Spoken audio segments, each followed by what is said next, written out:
ብልጽግናዎች ከወርቅ እስከ ግመል ከነዳጅ እስከ ፍየል ከኤሌክትሮኒክስ ዕቃዎች እስከ ዶላር ተግተው የሚዘርፉበትን መስመር ከዘረጉባቸው የአገሪቱ ዳርቻዎች አንዱ ሶማሌ ክልል ነው። በተለይም የኦህዴድ ብልጽግና በዚህ ክልል በኩል ገንዘብን በጥሬው እንደሚያሸሽ ሀብትንም በየአይነቱ እንደሚዘርፍ ብቻ ሳይሆን ስልጣንም ለሽያጭ እንደሚውል ያጋለጡት የክልሉ ከፍተኛ የሥራ ኃላፊ ናቸው።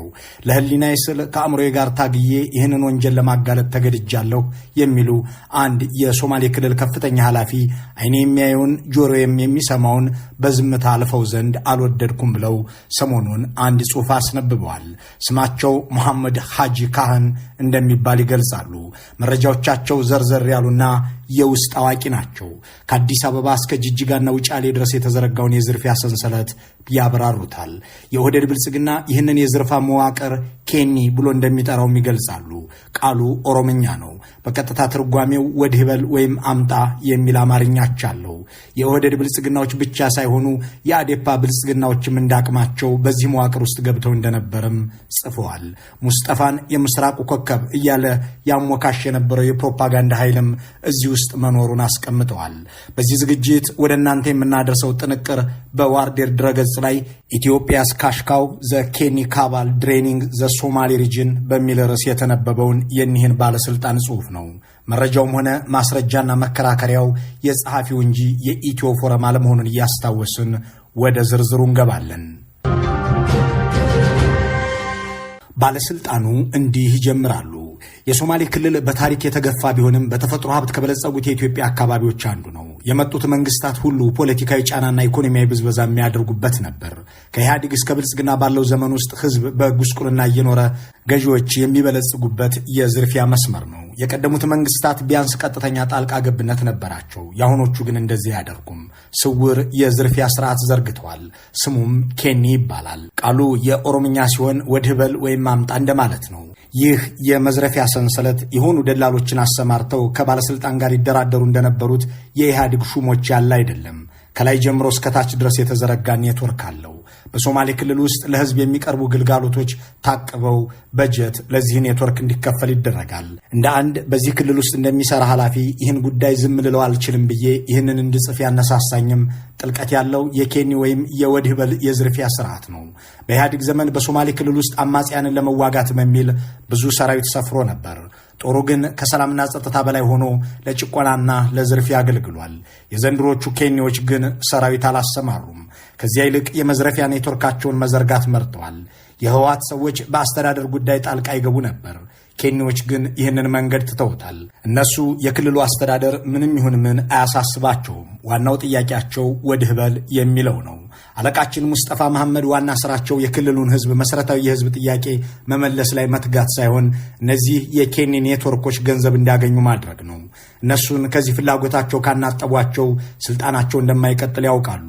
እናም አዲስ አበባ ለሚገኙት ለኬኒ ኔትወርክ አመራሮች የሚፈልጉትን ማድረግ፣ የገንዘብ ፍላጎታቸውን ማርካት፣ መሬት ከፈለጉ መስጠት የሙስጠፋ ቀዳሚ ተግባር ሆኖ ከነቤተሰባቸው የሚከውኑት ተግባር ነው። የሙስጠፋ ታላቅ ወንድም መሐመድ ዑመር የዚህ ኔትወርክ አስተባባሪ ናቸው። የፌዴራል መንግስት ባለስልጣናት ወደ ጅጅጋ ሲመጡ እነሱ ብቻ ሳይሆኑ ሹፌሮቻቸውም ጭምር ገንዘብ ይጠይቃሉ። ጠቀም ያለ ብር ይሰጣቸዋል። የፌዴራል ባለስልጣናት ስብሰባዎችን በጅጅጋ ማድረግ ይፈልጋሉ። የትምህርት ሚኒስቴር አመራሮች ወደ ቀብሪ ዳህርና ጅጅጋ ዩኒቨርሲቲ መብረር ይወዳሉ። ምክንያቱም በዚያ የሚታለብ ገንዘብ አለ። ጠቅላይ ሚኒስትር አብይ በአንድ ወቅት ባደረጉልን ንግግር የሶማሌ ክልል ነዳጅም ሆነ የሌሎች ምርቶች ኮንትሮባንድ በዛ በኩል እንደሚያልፍ አውቃለሁ ብለው ነበር። የወሰዱት እርምጃ ስለመኖሩ አላየንም። በቀደመው መንግስት ዘመን ግምገማ እየተደረገ ቢያንስ የሆነን አካል ተጠያቂ ማድረግ ባህል ነበር። አሁን ግን በጀት እንኳ ተዘርፎ መጠያየቅ የለም። በጣም ብዙ የሰለጠነ ዘመናዊ ሌባ በውስጣችን ተሰግስጓል። በጣም ብዙ። ይህን ፋይት ማድረግ አልቻልንም። ሌቦቹ ከኛ የተሻለ ጭንቅላት አላቸው። እኔ ሌብነትን ዜሮ እንደማናደርግ አውቃለሁ፣ ግን አልፎ አልፎ እንኳን ደብቀው ቢሆን ጥሩ ነው። ጸሐፊው ይቀጥላሉ። የኬኒ ዘራፊዎች የበደሉት የሶማሌን ህዝብ ነው። ገንዘቡን ኬኒ ብለው ስለሚወስዱት ትምህርት ቤቶቻችን መምህራን የላቸውም። ሆስፒታሎቻችን ያለ መድኃኒት ቀርተዋል። ህዝባችን ውሃ የሚያገኘው ብዙ ኪሎ ሜትሮችን ተጉዞ ነው። ይህ ሁሉ ሲሆን አሁንም አለቃችን ሙስጠፋና የኦህዴዶች የኬኒ መዋቅር እየበለጸገ ቀጥሏል። በአንድ ወቅት ሙስጠፋ ይህንን ለምን እንደሚያደርጉ ሲያብራሩ አማሮች እኔን ከነሱ እንደ አንዱ አድርገው ይመለከቱኛል፣ አሳልፈው አይሰጡኝም። ኦህዴዶች ግን ይሸጡኛል። እንኳን እኔን ገንዘብ ካገኙ ራሳቸውንም ይሸጣሉ ብለዋል። እናም ፕሬዚዳንታችን ሙስጠፋ እሳቸውንና ቤተሰባቸውን ያበለጸጉበትን ስልጣን ለማስቀጠል የእነዚህን የኬኒ ኦህዴዶች ማርካትና መንከባከብ እንጂ ህዝብን ማገልገል ጥቅም አለው ብለው አያምኑም። በሌላ ጊዜ ደግሞ የአማራ ብልጽግናዎች የኛ ሰው ነው ብለው ስለሚያምኑኝ ኦህዴዶች ደግሞ ስለምከፍላቸው ይህንን ስልጣን እንዳላጣ ሆኛለሁ ብለው ተናግረዋል። ደግሞም ከነበሩበት ውጭ ሀገር አምጥተው የሶማሌ ክልል ህዝብ መሪሁን ብለው ያስቀመጧቸው እነዚሁ የአዲስ አበባ ሰዎች በድንገት አንስተው እንደሚጥሏቸውም ያውቃሉ።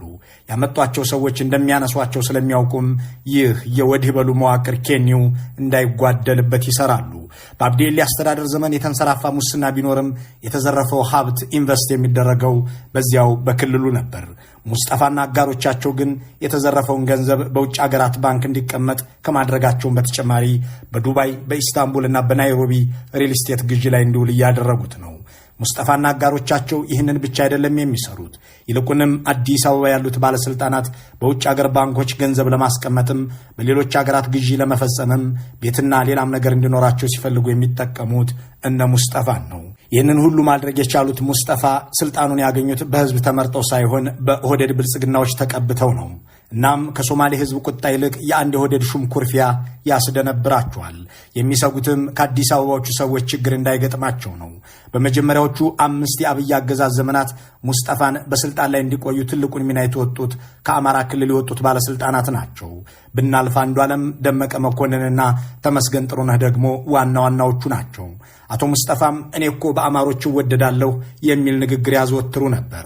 በአንድ ወቅት እንደውም ደመቀ መኮንን ራሳቸው እኔና ሙስጠፋ ባህር ዳር ላይ ብንወዳደር ሙስጠፋ ያሸንፈኛል ብለው እስከ መናገር ደርሰው ነበር እያለ የሚቀጥለው ጽሑፉ ይህንን የገጽታ ግንባታ በማከናወን ለሰሩ የፕሮፓጋንዳ ኃይላት ርዕሰ መስተዳድሩ ገንዘብ ከፍለዋል በማለትም እነዚህን በምስሉ ላይ የሚታዩትን ግለሰብና ተቋማት በምሳሌነት አስቀምጠው እንዲህ ይቀጥላሉ።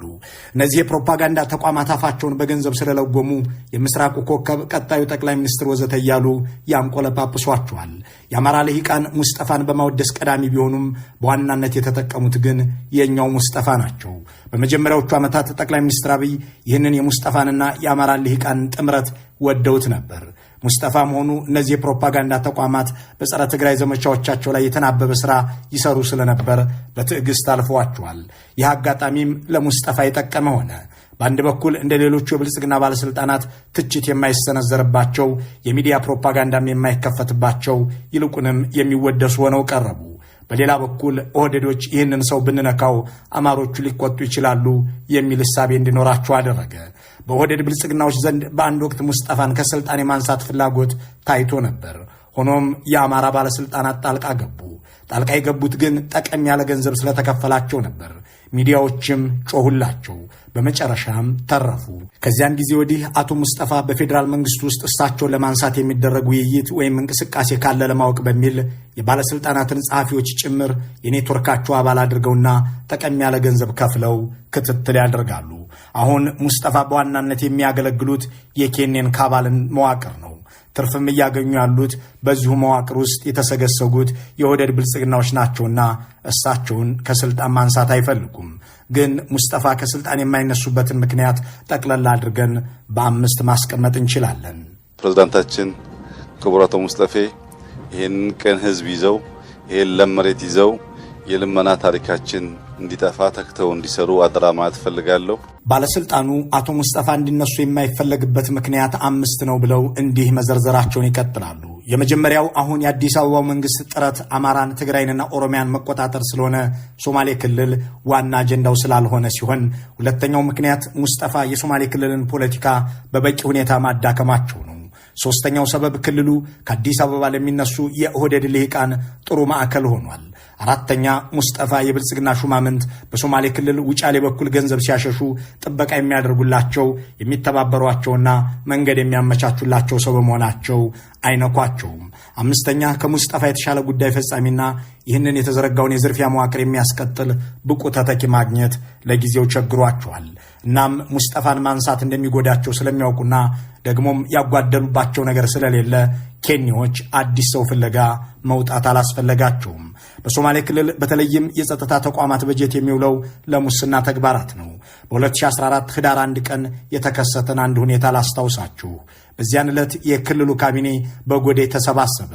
1.2 ቢሊዮን የክልሉ ጸጥታ ቢሮ በጀት የት ገባ ሲባል ሙስጠፋ በቃ የለም ጠፍቷል ሲሉ ምንም ማብራሪያ ሳይሰጡበት ቀሩ። በወቅቱ የጸጥታ ቢሮ ኃላፊ የነበሩት አሁን የሙስጠፋ ጽሕፈት ቤት ኃላፊ ሁሴን ሃሺ ነበሩ። 1.2 ቢሊዮን ብሩን የታደረሳችሁት ሲባሉ አፋርን ለመዋጋት አውለነዋል ብለው ከመመለስ ውጪ ያብራሩት ነገርና ያቀረቡት ማስረጃ አልነበራቸውም። ከዚያ የጸጥታ ቢሮ ገንዘብ ስለሌለው ሌሎች የልማት ፕሮጀክቶች ታጥፈው በጀት ይመደብለት በሚል ካቢኔው ሌላ ውሳኔ ወሰነ። ያ 1.2 ቢሊዮን ብር እንዴት እንደጠፋ ግን ለመመርመር ፍላጎት አልነበረም። ፕሬዚዳንታችን የክልሉን የጸጥታ ቢሮ ለሙስና ተግባራት መፈጸሚያነት ስለሚገለገሉበት በፍጹም ከሳቸው ጎሳ ውጭ የሆኑ ሰዎች እንዲይዙት አይፈቅዱም። ሌላው ቀርቶ ኢትዮጵያዊ ያልሆኑ 11 የጁባላንድ ሶማሌዎችን ወደ ጅጅጋ አስገብተው የኮሎኔልነት ማዕረግም ሰጥተው የክልሉ ልዩ ፖሊስ አመራር አድርገዋቸዋል። የጸጥታ ቢሮውን በጀት ለማብዛት ሲፈለግ ግጭት በጎሳዎች መካከል እንዲቀሰቀስ ይደረጋል። የተቀሰቀሰ ግጭት ደግሞ በፍጥነት መፍትሄ እንዳያገኝና እንዲራዘም ይሰራል። በትንሽ የግጦሽ መሬት የተፈጠረች አለመግባባት ወደ ትልቅ ጦርነት እንዲያድግ ይደረጋል። ይህ የሚሆነው ለተቋሙ አስቸኳይ ሥራ ማስኬጃ ተብሎ ገንዘብ እንዲመደብና ባለሥልጣናት እንዲከፋፈሉት ነው። ከዚያም ኦዲት አይደረግም። ለጥቂቶች ቅንጦት ሲባል ሚሊዮኖች ለድህነት ተዳርገዋል እያለ የሚቀጥለው የባለሥልጣኑ ጽሑፍ ሰሞኑን ዝና ወዳገኘው የክልሉ የውሃ ፕሮጀክት ዝርፊያ ላይ ይደርሳል። ከዚህ ቀደም የተሰሩ የልማት ሥራዎችን አዲስ እንደተገነቡ አድርጎ ማቅረብ አንዱ የመዝረፊያ ስልት ነው የሚሉት ጸሐፊው በደርግ ዘመን የተሰራውን የጎዴ መስኖ ፕሮጀክትና በአፄ ኃይለ ሥላሴ ዘመነ መንግስት የተገነባውን የጎዴ ኤርፖርት አሁን ሰራኑ ብለው ማቅረባቸውንም ምሳሌ ያደርጋሉ። በነገራችን ላይ ልክ ባሳለፍነው ረቡዕ በደርግ ዘመን የተገነባን የጦር መሳሪያ ተተኳሽ ማምረቻ በ2015 እንደተገነባ አድርገው እንዳቀረቡት ሁሉ በሶማሌ ክልል ውስጥ የተገነባውን ጸሐፊው የጠቀሱትን የጎዴ መስኖ ፕሮጀክትም ጠቅላይ ሚኒስትር አብይ እኛ ገነባ ነው ብለው ሲመርቁት ታይተዋል። ባሳለፍነው ታህሳስ 25 ወደ ጎዴ ያቀኑት ጠቅላይ ሚኒስትሩ በቀዳማዊ ኃይለ ሥላሴ ዘመነ መንግስት ጥናቱ ተጠንቶ የመንግስቱ ኃይለማርያም መንግስት ጀምሮት በአቶ መለስ ዜናዊ አስተዳደር የተመረቀውን ይህንን የመስኖ ፕሮጀክት ብልጽግና ሰራው ብለው መርቀውታል። ጠቅላይ ሚኒስትር አብይ የመስኖና ቆላ ሚኒስትራቸውን አብርሃም በላይን ጨምሮ ሌሎች ባለስልጣኖቻቸውን ይዘው እንደ አዲስ ያስመረቁት ይህ ፕሮጀክት ይህ የጎዴ መስኖ መሰረተ ልማት ታህሳስ 25 2017 ቀን በክቡር ጠቅላይ ሚኒስትር አብይ አህመድ ተመረቀ የሚል መሰረት አጽፈው ሪባን ቆርጠው መርቀውታል። ይሁን እንጂ ይህ ፕሮጀክት በደርግ ዘመን ተጀምሮ በኢህአዴግ ዘመን የተጠናቀቀ መሆኑን ራሳቸው ጠቅላይ ሚኒስትሩ የሚቆጣጠሩት ኢቲቪ በ2012 ዓ.ም እንዲህ ዘግቦት ነበር። የምዕራብ ጎዴ የመስኖ ፕሮጀክት ስራው ከ30 ዓመት በፊት በደርግ መንግስት ወቅት የተሰራ ሲሆን ዋና ካናሉና የተቀሩ ስራዎች በኢህአዴግ የስልጣን ዘመን እንደተሰሩ ይነገራል። ከዚህኛው ከኢቲቪ ዘገባ በተጨማሪ በዚህ በምስሉ ላይ የሚታየውና የደርግ መንግስት ጠቅላይ ሚኒስትር የነበሩት ፍቅረ ስላሴ ወግደረስ በመጽሐፋቸው ላይ ይህ የጎዴ ፕሮጀክት በዋቢ ሸበሌ ወንዝ ላይ 20,000 ኪሎ ሜትር እንዲያለማ ተደርጎ የተሰራ መሆኑን አስፍረዋል። በ1999 ዓ.ም ደግሞ ኢህአዴግ ግንባታውን ጨርሶ ወደ ስራው ያስገባው ሲሆን በአካባቢው ያለውን አርብቶ አደር አሰባስቦ የማልማት ዓላማ ይዞም ላለፉት 18 ዓመታት በስራ ላይ እንደነበር ታውቋል። ይህንን ርዕሰ መስተዳድሩ ሙስጠፋና ሌሎች ባለስልጣናትም ደጋግመው የሚያደርጉት ነው የሚለው የጽሑፉ ባለቤት ከተገነቡ ዓመታት ያለፋቸውን ፕሮጀክቶች እንደ አዲስ ማስተዋወቅና መመረቅ ይሁነኝ ብለው ተያይዘውታል ይላሉ።